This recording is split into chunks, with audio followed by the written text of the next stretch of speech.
Hey, thanks for clicking on my video. So I want to talk to you about hacking CrossFit, and specifically the hacking that we're going to talk about right now is handstand push-ups. And to be very specific, we're talking about doing strict handstand push-ups. For full disclosure, before we get into this, I want to be clear. I'm still scaling my handstand push-ups, but I'm actually doing handstand push-ups now, which is why I wanted to do this video. I've been doing CrossFit for a while, and I noticed that I wasn't really making any progress towards actually doing a handstand push-up, and so I backed up and I tried a different route. So let's get into that. Part of the thing that made me want to put this video together is my own experience with doing CrossFit and handstand push-ups. And, I've been doing CrossFit since 2019, and I've noticed that when I started at the gym that I'm at, there were people doing handstand push-ups off the box, like this. And it's now 2024, and a lot of those people are still doing their handstand push-ups off the box, like this. And here's the problem to me, is that's not a handstand push-up. And I kind of feel like now that I'm on the road, it has nothing to do, it's not even a scaling really of a handstand push-up. There's no handstand in there. The little bit of shoulder work you're getting, you'd be better off just getting a barbell and doing shoulder presses. So, this isn't, to me, a good progression. And it's okay, and I get why they use it, but at a certain point, I think coaches should be pushing people on to getting into an actual handstand push-up. So in doing this video, my goal for you is to have a clear plan that will get you to where you can do a handstand push-up, whether it's scaled or not. But what you'll be doing, even if it's scaled, is really a handstand push-up, not a push-up off of a box. To begin with, let's talk about the handstand push-up and what all is involved. So the first piece is that push-up. You've got a shoulder press in this movement. And so you're going to need, that's the strength component. You're going to have to be strong enough to perform a partial shoulder press. So top of your head is going to touch the ground where your hands are, unless you're doing it from a deficit, but most of the time you're doing it just strictly from the ground. And you're going to press up from there. So it's not like a shoulder press down here where you're coming down to your collarbones with a dumbbell or a barbell. You're up here, which it's different because the strength range that you can press more weight from here than you can from here. So that's the strength component. And for that, shoulder presses with a barbell, doing dumbbell shoulder presses, seated dumbbell presses are great so that you can't get any leg involvement or anything like that. It's just from a seated position. It's great. Z presses.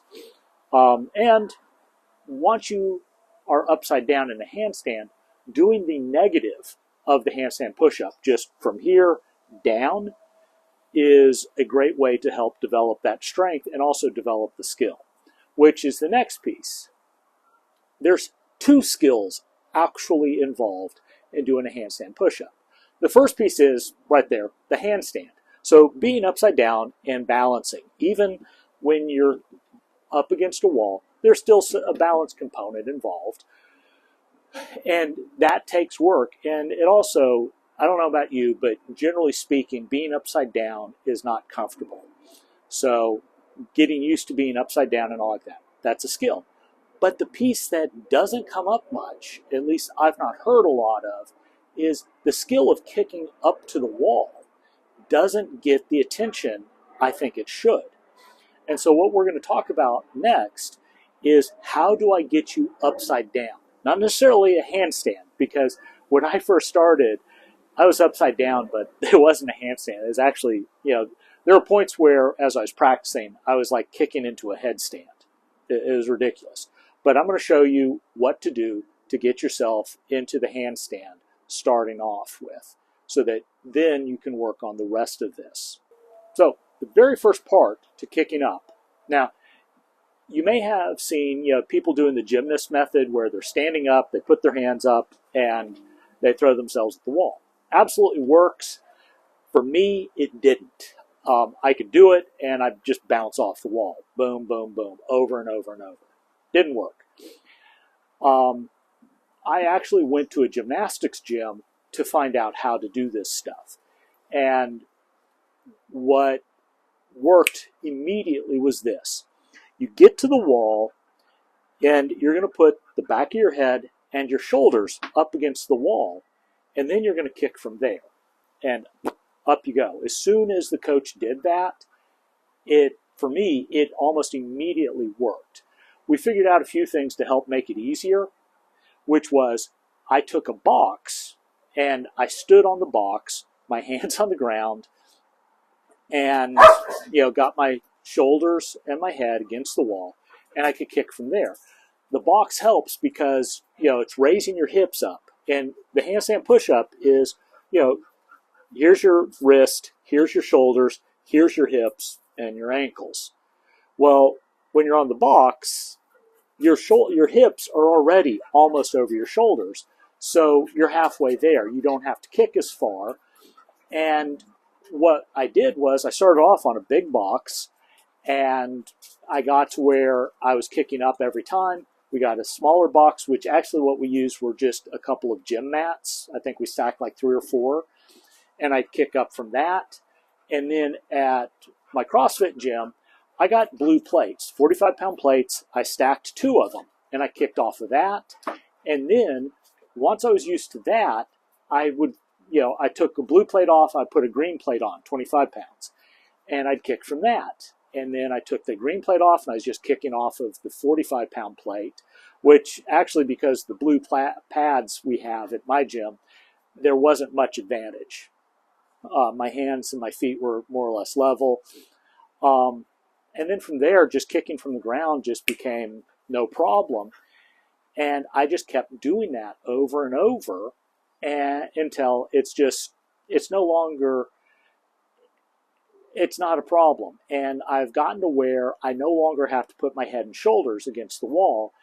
My body more or less knows what I'm doing.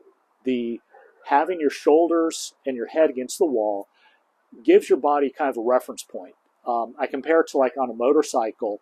When you're going into a turn, you look where you want the bike to go.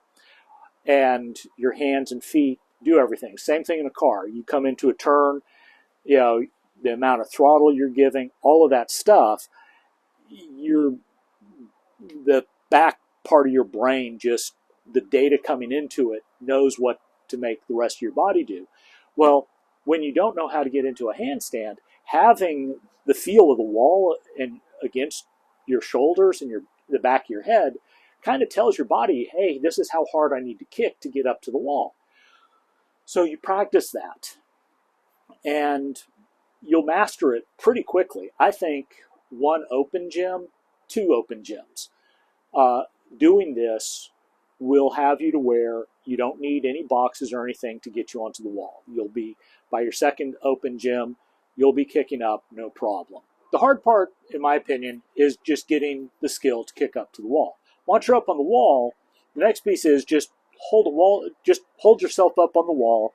Start off, count of 5, then count of 10. Eventually, you're going to want to be able to stay up there 20, 30 seconds.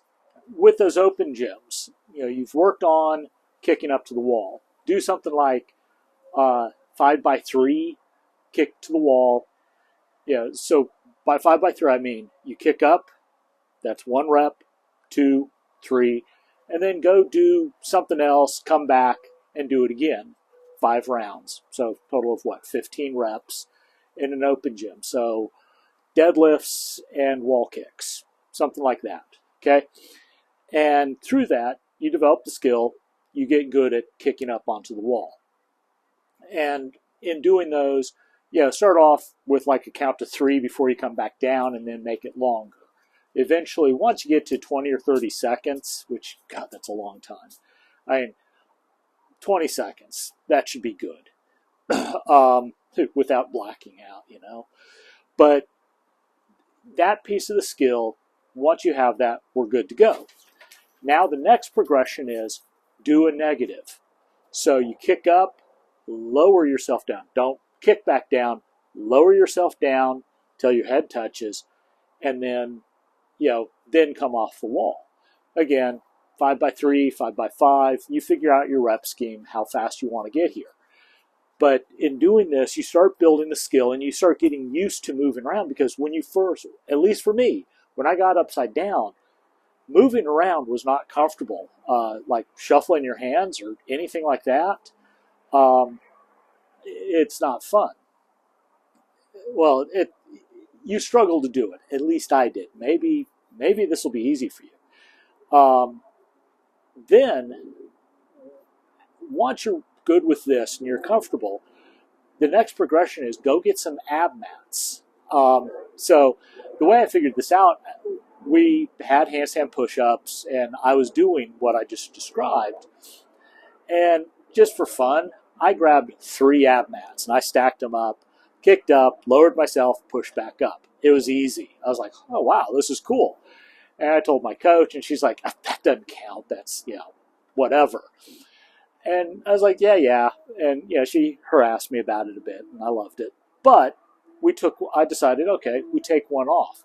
2 ab mats. I'm able to do that. So, again, I like 5x3, starting strength glutes. So, kick up, 3, and I mean, you're only, with 2 ab mats, you're only like moving 6 inches. But here's the thing. This is my point. You really are doing a handstand push-up. Yes, it's only a partial range. If Coach Hiller saw it, he'd be like, oh, that's a no rep. And it's like, dude, it's scaled. But you're on the road. So once you get to where pushing off of 2 ab mats is no problem, you do your 5x3, and you're like, no problem. Next time, take an ab mat off. I would say, actually, once you do 5x3, do 5x5, then lose an ab mat and start over. 5x3, then 5x5. And if you're able to do that, and you're able to do it consistently, you lose the last ab mat. Maybe you find a partial pad or something like that, whatever, so you keep scaling, but you're actually doing handstand push-ups now, not this silliness on a box. So this is where I'm at. I've got 2 ab mats under me. I think, depending upon the number of opportunities I have between now and the end of the year, I think I can probably get down to at least just 1 ab mat. Full disclosure, I'm working on getting my CrossFit total over 1,000. I think I'm right there. I hope to have, at the end of November, good news. So, that's what I got for you. This is a progression. Start off, learn to kick to the wall. Use your shoulders in the back of your head. And if you need help, use a box or something to cheat and get yourself up there and get used to being upside down. Then you start doing the negatives. Once you're good with the negatives, you put some ab mats under you, and you work on that, and you just keep losing ab mats as your strength catches up to your ability. Then, once you're able to do handstand push-ups, that's not the end, but it's the end of this video. I really appreciate it that you even clicked, and if you made it this far, thank you so much. I'd love it if you'd like and subscribe. I'm going to be doing more of this type of thing, hacking CrossFit, and we'll see where this goes. Till then, laters.